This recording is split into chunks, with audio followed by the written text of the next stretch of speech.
What's up everybody, today we're going to be talking about AEB or auto exposure bracketing in Darktable. Now as you can see here, I have all of these different images and I've used the auto exposure bracketing setting on my camera to take 5 images. This image right here in the center is the standard exposure that I exposed at a 0.0 EV. And then I have 2 stops down and 2 stops further down, and then 2 stops up and 2 stops further up. We have a huge dynamic range going on here. Now the reason to use auto exposure bracketing is to combine all of these exposures so that we get an ultra high dynamic image and then we edit that. It's also important to note that Darktable puts all of these images on top of each other. This is an auto exposure bracket that I took by hand, and these cars are not moving, they're actually parked, they're still, but because I took this by hand, there was a slight shift, and now we get this very strange alignment issue, and there's really not a way to fix that. So if you wanted to, you could in theory edit all of your images and then align them by hand in another program like GIMP. So there's 2 ways that you can actually edit. So the first method, and I'm going to come down here and I'm going to choose these 5 images right here. So I'll click on the first one and then I'll shift select to click all of them. And then underneath the actions on selection drop-down menu, on the images tab, I can just go down to create HDR. And down here at the bottom you can see that an HDR image is being created. And now you can see that we have an image here to our left. It's a DNG HDR. DNG stands for digital negative. HDR is high dynamic range. And we can see that immediately there's a difference between our main exposure and this one. There's definitely more color information in the sky. Also, this image is less contrasty, which means that we can actually pull out more contrast later on. So now that I've combined all of these images, let's go ahead and edit it. So I'm going to double click on my digital negative. You can see in my histogram how the exposure is different. We don't have any clipping blacks and we don't have any clipping whites. If I go back to light table and I click on the original center exposure, you can see the colors are definitely more spread out across the histogram. So let's go back to our DNG. And the first thing I'm going to do, and this is I think my favorite thing about Darktable, is you can edit through the histogram. So I'm going to grab the blacks on the histogram and I'm going to move those over. I'll grab the whites and increase the exposure.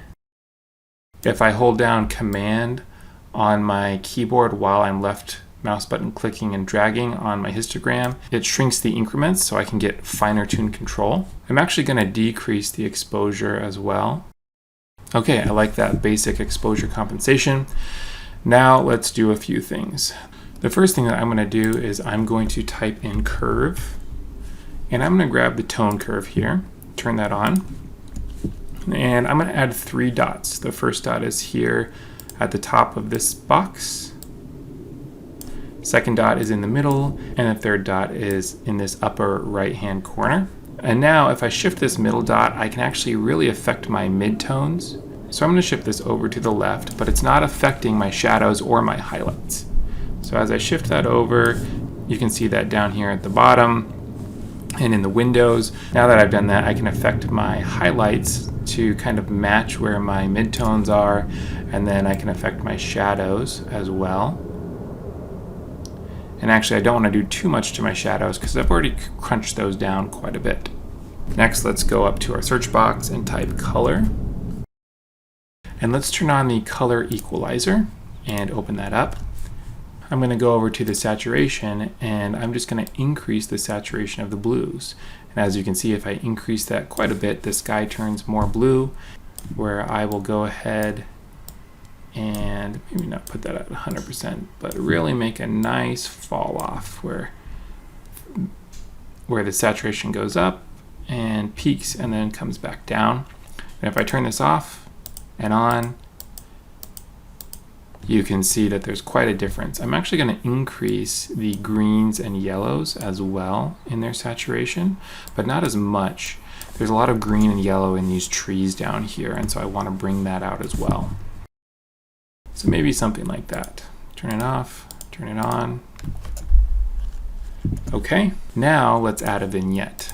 So I'm going to type in VIG for vignetting, turn that on, and immediately you can see we have a vignette going on. The first thing that I'm going to do is click this automatic ratio. That's going to change the vignette according to the ratio of my image, and then I'm going to move it so that the center of the vignette is here at the center of our building, not at the center of the image. The point of a vignette is to draw your eye into the focus of the image and not necessarily to the center of the image. I'm going to shift the brightness up a little bit because I don't want the vignette to be as strong. I'm going to zero out the saturation because I don't want there to be a saturation shift since we already changed that. Last, let me go ahead and change the fall off radius a little bit, and I'll click away. We can turn that on and off and see the difference. Okay, I think that that is a pretty good image edit. Let's move on to the second way of doing this, is to edit one image, copy those settings over, and then merge the images together. I'm gonna go ahead and jump into this image. So this is just a normal image. I'm gonna jump over to my Active Modules tab, and I'm just gonna increase the exposure quite a bit, something like that. And then I will increase the black level, something like that, to add some contrast. And I'm just going to call that good for the sake of this example. I have this image edited. Now I can go down to the History Stack drop-down menu, and I can click Copy. If I select another image, I can paste that same history stack onto that image. So I paste it, and you see what this image looks like. So I can select these other images by holding down the Control or Command key on my keyboard and left mouse button clicking, and I can click Paste. You can see that something really strange happened, and I personally don't like this method because you can get results like this. For instance, this image is so dark that when we increase the black level, it actually inverted the image. So to fix that, I could jump in and just take the black level back, and you can see now we're back to an image with normal colors, but it's still not great. This has been how to combine auto exposure bracketed images in Darktable and then edit them. If you've made it this far in the video, I super appreciate it. If you have any comments, questions, or even suggestions of future tutorials, please leave them in the comment section down below. If you like this kind of content and you want to see more of it, please subscribe. Thank you so much for watching. I very much appreciate it, and I will see you in the next one.